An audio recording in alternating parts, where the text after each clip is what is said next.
Refuges and shelters in England are now turning away more women and their children than they can accommodate. That's according to the domestic violence charity Women's Aid, which says a lack of funding is putting lives at risk. Our Home Affairs correspondent June Kelly has been talking to women who've survived domestic abuse. These children in an art class are the victims of domestic violence. Because you're good at sticking, aren't you? Yeah.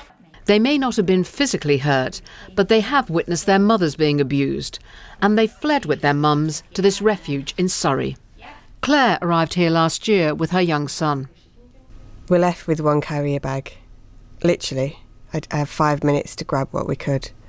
All my belongings, my child's toys, just left behind. I came here and basically I broke down and cried and cried. Although her partner didn't harm her physically, he subjected her to years of mental torment, what is known as coercive control. Once he threatened me with a hammer. I used to say, "I'll lock you out," and he'd say, "I'll smash your windows." He had total control. The government has a strategy for tackling violence against women and girls, and it says it's earmarked at least £40 million for domestic violence services. But those who work on the front line say there needs to be a rethink on funding. The government is putting money in at the moment, which we're very grateful for, but it's a very short-term approach. What we need is a longer-term approach and longer-term investment with a long-term strategy so that refuges can continue to function. If that doesn't happen, refuges will close and more women will die. How are you feeling about moving? Claire is now preparing to move out of the refuge into a new home.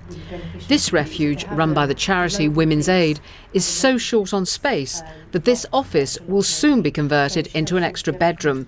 Staff will then have to work from a shed in the garden. 1 in 6 specialist refuges in England have closed since 2010 because of a shortage of money, according to domestic violence charities. And they're warning that around the country, the future of many more is in jeopardy. In response, the government said, tackling domestic abuse is a key priority for this government. We continue to work with Women's Aid to make sure refugees receive the support they need. We've also announced a major new programme of work, including a Domestic Violence and Abuse Act, to transform the way we tackle domestic abuse. At the refuge in Surrey, new arrivals are provided with the basics for mums and children as they start a new life. But for all the women and children they give a home to, there are many more that they have to turn away. June Kelly, BBC News.